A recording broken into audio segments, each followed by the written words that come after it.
Bismillahirrahmanirrahim. Assalamualaikum warahmatullahi wabarakatuh. Selamat siang teman-teman. Saya dengan Ina Setiawati akan presentasikan hasil rangkuman saya mengenai program perangkat kinerja dan program BK. Yang itu saya dibimbing oleh dosen Ibu Cindy Marisa, MPD Kons, yang mana judul saya ini mengenai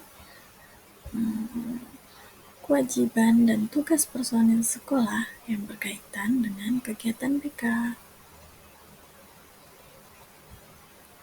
Nah, kita ke bagian pertama. Personel utama dalam pelaksanaan bimbingan dan konseling adalah koordinator, BK, dan konselor. Sementara personel pendukung pelaksanaan pelayanan bimbingan dan konseling adalah segenap unsur yang terkait data pendidikan, baik dari kepala sekolah, wakil kepala sekolah, guru mata pelajaran, wali kelas, maupun staf administrasi. Nah, kita akan mengenal apa sih peranan kepala sekolah dan wakil kepala sekolah. Nah, di sini saya akan menjelaskan peranan kepala sekolah dan wakil kepala sekolah, yaitu menyediakan sarana prasarana, tenaga, dan berbagai fasilitas lainnya untuk kemudahan bagi pelaksanaan pelayanan bimbingan konseling yang efektif dan efisien. Kedua, melakukan pengawasan dan pembinaan terhadap perencanaan dan pelaksanaan program, penilaian, dan upaya tindak lanjut pelayanan bimbingan dan konseling. Yang ketiga, mempertanggungjawabkan pelaksanaan pelayanan bimbingan dan konseling di sekolah kepada pihak-pihak terkait, terutama pihak dinas pendidikan yang menjadi atasannya. Nah, kemudian yang keempat, menyediakan fasilitas, kesempatan, dan dukungan dalam kegiatan pengawasan yang dilakukan oleh pengawas sekolah di bidang bimbingan dan konseling. Kalian bisa membaca ini pada langsung di Depdiknas tahun 2008. Kemudian yang kedua yaitu peranan dari koordinator BK sendiri. Peranannya adalah sebagai berikut, yaitu mengkoordinasikan para konselor atau guru BK. Kedua, memasyarakatkan pelayanan BK kepada segenap warga sekolah atau peserta didik, baik guru dan personel sekolah lainnya. Di situ juga terkait dengan orang tua peserta didik dan masyarakat. Lalu menyusun program kegiatan BK, baik program pelayanan dan program kegiatan pendukung, program tahunan, semesteran, bulanan, mingguan, dan juga harian. Kemudian peranan BK yaitu melaksanakan program BK sendiri dengan mengadministrasikan program kegiatan BK, menilai hasil pelaksanaan program BK, menganalisis hasil penilaian pelaksanaan BK, memberikan tindak lanjut terhadap analisis hasil penilaian BK, mengusulkan kepada kepala sekolah, dan mengusahakan bagi terpenuhnya tenaga dan sarana prasarana, alat, dan perlengkapan pelayanan BK. Kemudian juga mempertanggungjawabkan pelaksanaan pelayanan kepada kepala sekolah.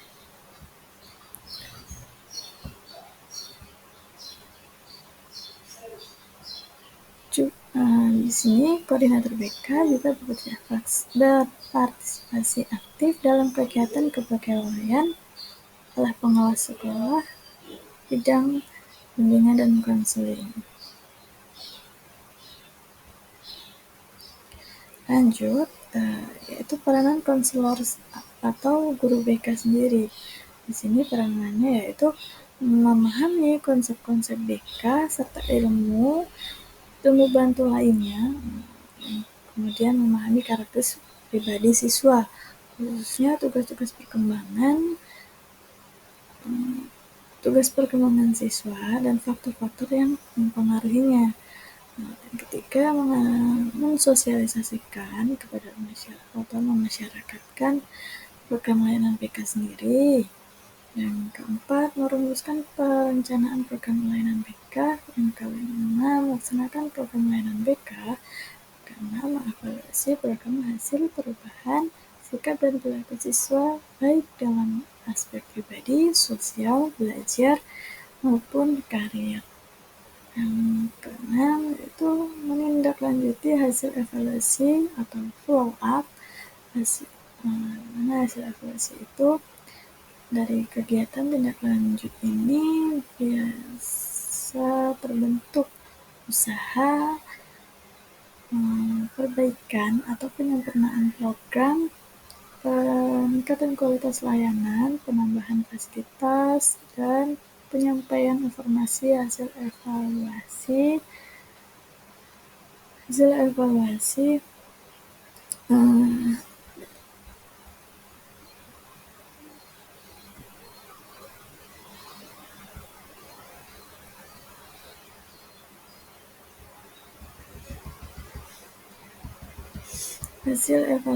kepada pihak terkait di sekolah.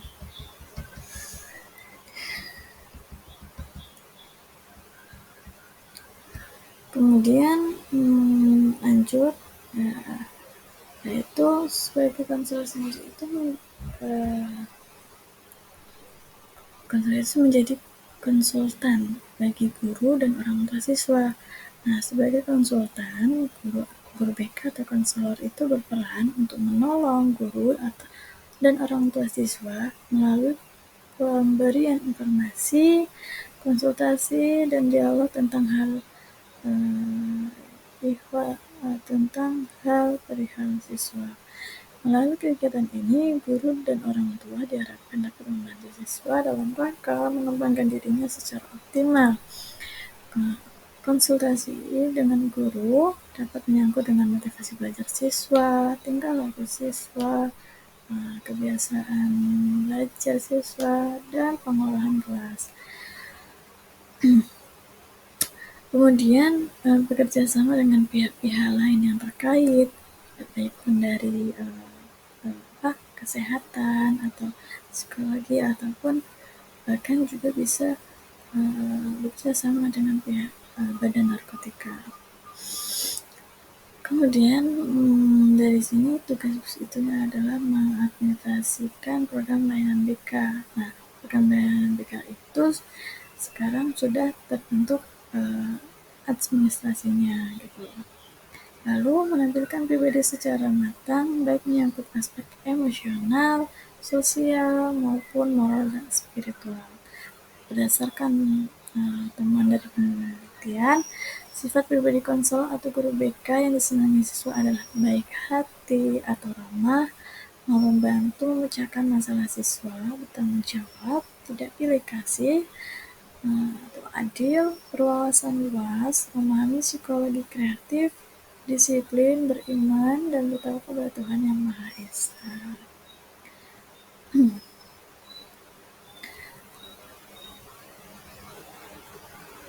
Lanjut, kemudian di sini ada peranan wali kelas. Nah, peran wali kelas ini ada beberapa poin, yaitu yang pertama, menyediakan informasi tentang karakteristik dan kebutuhan para peserta didik di kelasnya, dan mensosialisasikan keberadaan layanan bimbingan dan konseling, terutama tujuan, fungsi dan mekanisme layanan kepada para peserta didik dan orang tua peserta didik di kelasnya. Lalu memantau perkembangan para peserta didik di kelasnya, terutama mengidentifikasi peserta didik yang membutuhkan layanan responsif yang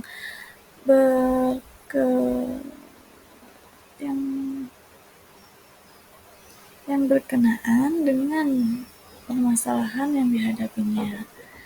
Kemudian melakukan kunjungan rumah dan kegiatan konferensi kasus. Nah, kunjungan rumah ini dapat dilakukan apabila peserta dengan kondisi tertentu. Oke. Lanjut, ada juga peranan guru mapel atau guru mata pelajaran. Nah, ini peranan yang utama yaitu membantu konselor mengidentifikasi peserta didik yang memerlukan pelayanan BK serta membantu pengumpulan data tentang peserta didik. 2. Merefer peserta didik yang memerlukan pelayanan BK kepada konselor. 3. Menerima peserta didik alih tangan dari konselor, yaitu peserta didik yang menurut konselor memerlukan pelayanan pengajaran atau latihan khusus, seperti pengajaran atau latihan perbaikan program pemberdayaan.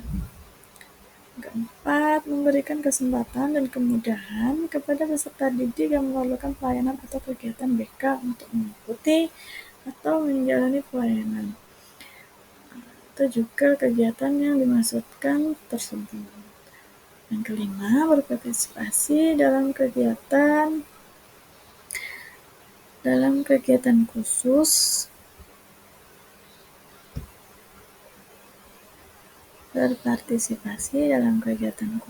penanganan masalah peserta didik serta konferensi kasus.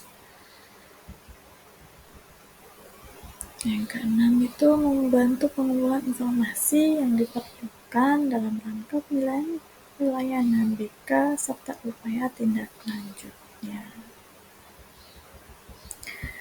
Kemudian di sini juga ada bagian staf administrasi. Di sini juga memiliki beberapa peran. Peran yang pertama adalah merupakan salah satu komponen yang mendukung terlaksananya pelayanan pembinaan dan konseling sekolah. Karena itu, peran yang dapat dilakukan oleh staf administrasi yang pertama adalah membantu mempersiapkan seluruh kegiatan bimbingan dan konseling. Kedua, membantu menyiapkan sarana yang diperlukan dalam pelaksanaan layanan bimbingan dan konseling. Yang keempat, membantu mengimplementasikan seluruh kegiatan bimbingan dan konseling. Yang kelima, membantu menyampaikan informasi kepada personel lain berkenaan dengan pelaksanaan layanan bimbingan dan konseling.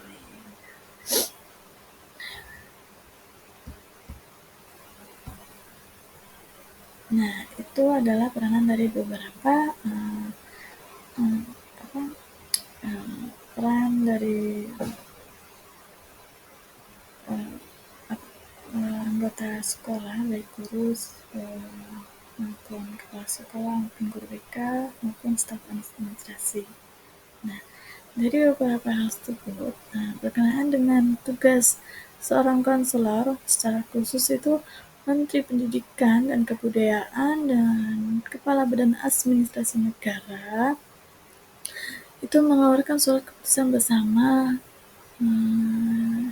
nomor 433/P/1993 dan nomor 25 tahun 1993, yang mana menjelaskan bahwa pada setiap sekolah harus ada petugas yang melaksanakan layanan bimbingan yang mana guru bimbingan atau konselor untuk 150 orang peserta didik dan beban tugas atau penghargaan jam kerja guru bimbingan atau konselor ditetapkan 36 jam per minggu. Beban tugas tersebut itu meliputi yang pertama yaitu penyusunan program pelayanan dalam bimbingan pribadi, sosial, bimbingan belajar, serta bimbingan karir semua jenis layanan termasuk kegiatan pendukung yang dihargai sebanyak 12 jam. Nah, yang kedua, pelaksanaan pelayanan dalam bidang bimbingan pribadi, sosial, bimbingan karir, dan bimbingan belajar, serta semua jenis layanan termasuk kegiatan pendukung yang dihargai sebanyak 18 jam. Nah, ketiga, evaluasi pelaksanaan pelayanan dalam bimbingan dalam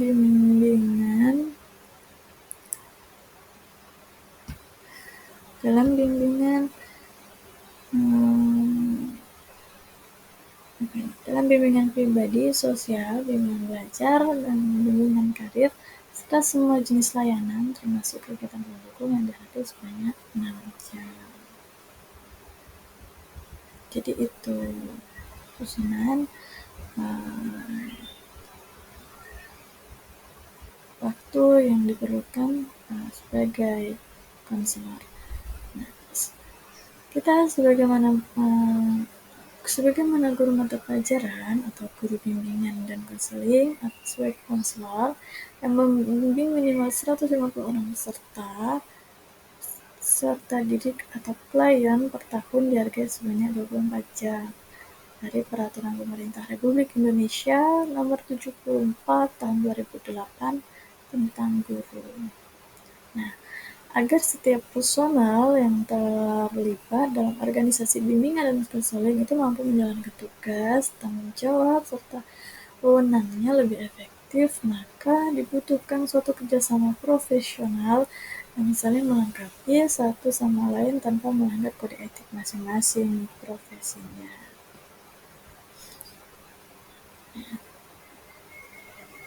Baiklah, sekian penjelasan hasil konsultasi saya, semoga bermanfaat kepada teman-teman semua.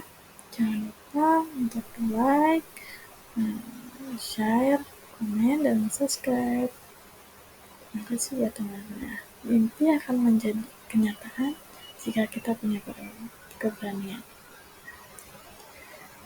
Beranilah untuk bermimpi, karena semua mimpi pasti bisa untuk diwujudkan. Terima kasih.